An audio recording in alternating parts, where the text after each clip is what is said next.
Terima kasih pemirsa, Anda masih bersama kami di program Majelis Sore, Majelis Kita Semua. Nah, pertanyaan yang kemudian juga ini mewakili para teman-teman yang ada di luar sana, Prof. Banyak sekali usia-usia saat ini, memang dalam tema kita pada hari ini, batas usia dalam pernikahan. Tidak ada batas minimum, tidak ada batas maksimum. Kemampuan, kematangan, kecerdasan ini dijadikan indikasi seseorang bisa dikategorikan untuk siap menikah.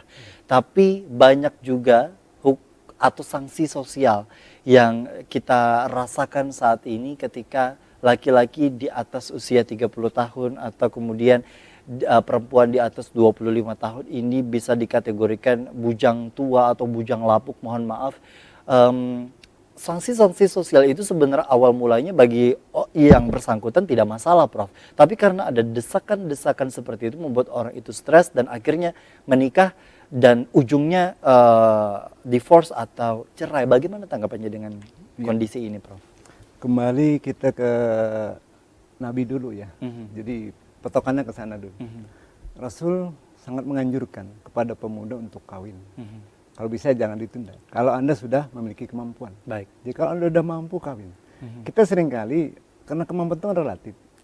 Kemampuan yang relatif itu kadang-kadang menjadi alasan. Baik. Untuk menunda. Padahal Islam sendiri tidak mengajarkan kita untuk menunda kawin. Kalau sudah kita kawin, kalau sudah punya kemampuan, kawin jangan lambat-lambat. Kenapa? Karena dengan kawin itu kita akan selamat. Dengan selamat. Makanya kata Nabi, kalau Anda kawin, selamatlah penglihatan Anda, selamatlah kehormatan Anda. Nah karena batasnya apa? Mampu. Mampu itu kan relatif tadi. Yang penting dia bisa memberikan biaya dan perlindungan kepada anak istrinya. Jangan berlebih-lebihan. Kalau berlebih-lebihan itu bukan mampu lagi. Berlebih-lebihan namanya. Jadi standarnya kan masing-masing orang, makanya ada standar kafaah tadi. Jadi saya mampunya dengan orang ini, jangan ngambil yang orang yang tinggi kelasnya. Saya kafaahnya di sini. Ada kafaah ekonomi, ada kafaah pendidikan, itu kafaah dalam sosial. Ini hukum sosialnya begitu. Jadi karenanya, karena kita sering terlalu tinggi, tidak memperhatikan prinsip kafaah itu, lalu merasa belum segala macam. Nah, padahal ada Selektif bagian kita arahnya di bidang mana gitu. Jadi Islam mengajarkan supaya kita lebih tentram dalam perkawinan itu. Jadi perkawinan itu menjaga diri kita, menjaga keturunan kita. Nah, bagaimana konteks kafaah itu sendiri untuk menjaga tadi supaya jangan ada bujang lapuk segala macam istilahnya. Karena itu kita tadi terlena dengan kondisi arus sosial. Kita tidak melihat dari sumbernya. Nabi mengatakan dalam kawin itu kita disuruh melihat ada 4 hal kafaah itu. Pertama adalah melihat kepada perempuan yang akan dikawin. Yang dikawin itu siapa? Tun kahul mar'ah li arba'in. Pertama, carilah perempuan itu 4 hal kalau mau nikah. Sebaliknya laki-laki juga. Kenapa hitapnya ke perempuan? Hadis ini sangat luar biasa menurut saya. Perkawinan itu mengangkat harkat perempuan. Maka yang diminta adalah laki-laki. Pilihlah yang pertama adalah kecantikan. Masya Allah, kecantikan. Saya memahami kecantikan itu yang hakiki. Bukan kecantikan yang tampilan. Karena kecantikan yang saya lihat adalah kecantikan dari pandangan dari Allah juga. Apa Allah mengatakan cantik itu? Innallaha la yanzuru ila ajsamikum wala ila suwarikum walakin yanzuru ila qulubikum wa amalikum. Yang maksud cantik itu menurut saya tidak hanya paras, tapi cantik hati, cantik perilaku. Cari istri yang seperti itu. Yang diarahkan perempuan, dididik perempuan dirinya mencantikkan menjadi orang yang cantik perilakunya, cantik hatinya. Maka sudah barang tentu laki-laki yang datang pasti lebih dulu cantik hatinya, cantik perilakunya. Tidak mungkin perempuan yang memiliki kecantikan yang seperti tadi menerima laki-laki yang tidak jelas. Yang pertama, menurut saya. Jadi bukan paras. Baik. Tetapi kecantikan hati dan perilaku. Yang kedua apa? 5 liha. Di antaranya ada tentang harta. Perempuan yang memiliki harta. Bagaimana mungkin laki-laki datang kepada perempuan yang memiliki harta sementara dia pengangguran? Artinya apa? Di sini mendesak, mendorong laki-laki. Tidak mungkin dia meminang perempuan yang memiliki harta. Makanya di sini mendorong supaya laki-laki cepat mandiri. Jadi yang dinikahi perempuan yang memiliki kemandirian. Kalau orang yang sudah mandiri, maka laki-lakinya pasti mandiri lagi. Kafaah lagi di sini. Terus apa lagi? Nasabiha, keturunannya. Bukan siapa orang tuanya. Bahasa nasab, keturunan dia. Keturunan dia ada anak-anaknya. Cari perempuan yang akan bisa menjanjikan kepada kita bahwa jaminan dia akan melahirkan anak-anak kita yang bagus-bagus. Masya Allah. bukan orang tuanya. Kita seringkali Oke, ya memperhatikan betul, itu betul. siapa bapaknya. Perspektif yang mendorong kita sebenarnya siapa keturunannya, ningrat, darah biru, Bukan dan itu. bukan itu Pemahaman sebenarnya. saya bukan itu. Bagaimana dia bisa melahirkan keturunan untuk kita. Oke, Masya Allah. Anak kita menjadi anak yang saleh dan saleh itu kan tadi membuat nikah. Kenapa? Perempuannya bisa menjamin bahwa anaknya itu yang saleh. Kenapa? Berarti perempuan baik-baik. Maka laki yang datang pasti ini akan datang laki-laki yang baik-baik juga. Di sini akan menjadi sosial yang luar biasa bagusnya. Maka dengan membangun rumah tangga yang seperti ini akan terbangun kondisi masyarakat yang luar biasa. Islam seperti itu. Baik. Jadi tidak ada bujang lapuk. Kalau di perempuan sudah memang dia memiliki komitmen seperti itu, akan datang laki-laki yang menjemput dia. Saya kira. Itu hadisnya luar biasa yang terakhir kata Nabi, agamanya. Agama melingkup semuanya tadi. Kalau manusia beragama, perilakunya bagus, keturunannya pasti terjamin ke belakangnya, dan juga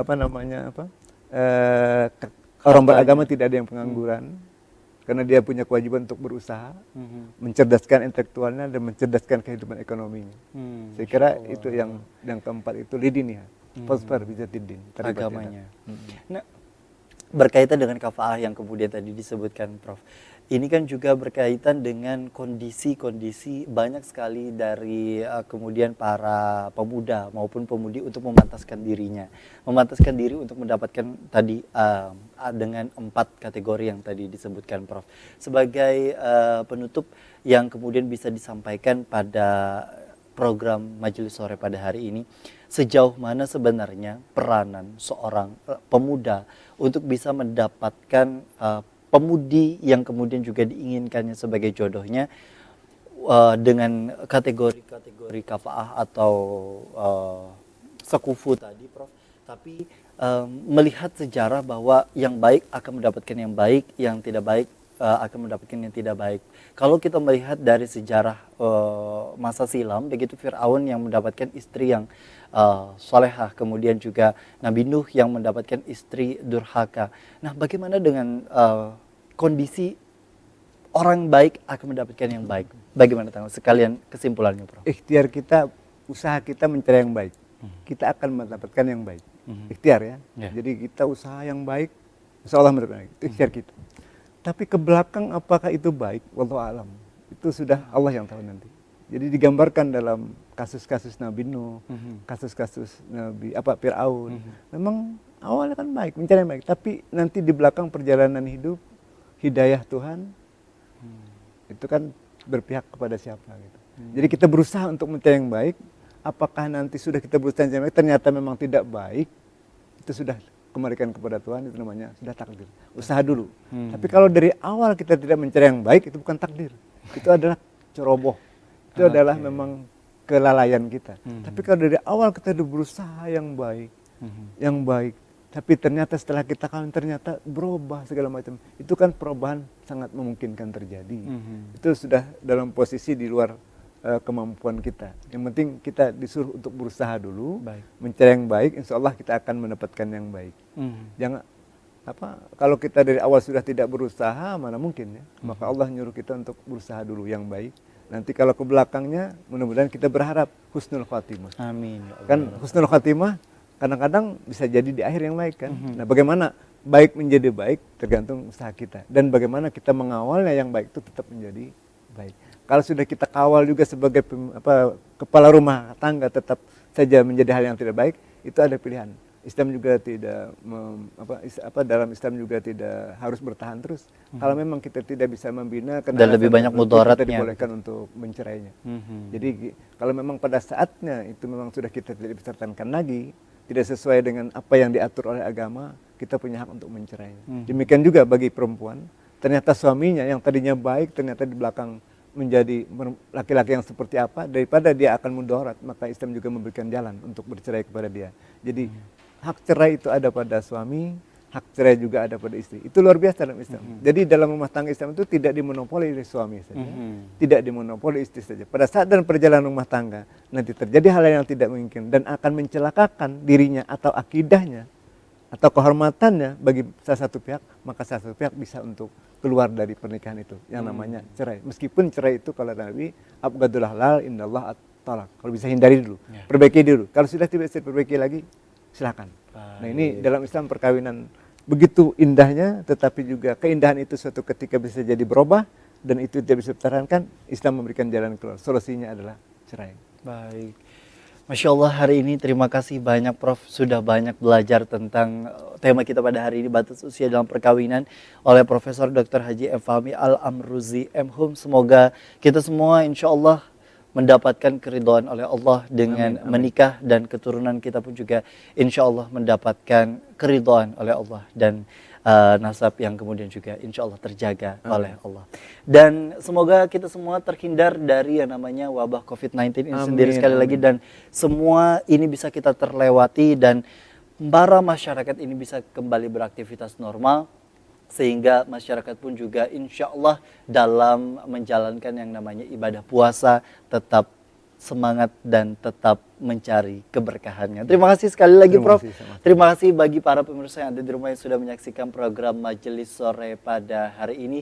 Senang sekali rasanya kami berdua hadir dalam program Majelis Sore pada hari ini, dan tentunya insya Allah ini bisa menjadikan edukasi, pengetahuan, ilmu, dan kepada para pemirsa di rumah tetap sehat, tetap jaga kondisi, iman dan imun tetap dijaga. Akhirnya saya Gusti Muhammad Hermawan dan juga Prof. Dr. Haji M. Fahmi Al-Amruzi M.Hum pamit undur diri dari hadapan Anda. Wassalamualaikum warahmatullahi wabarakatuh. Waalaikumsalam warahmatullahi wabarakatuh.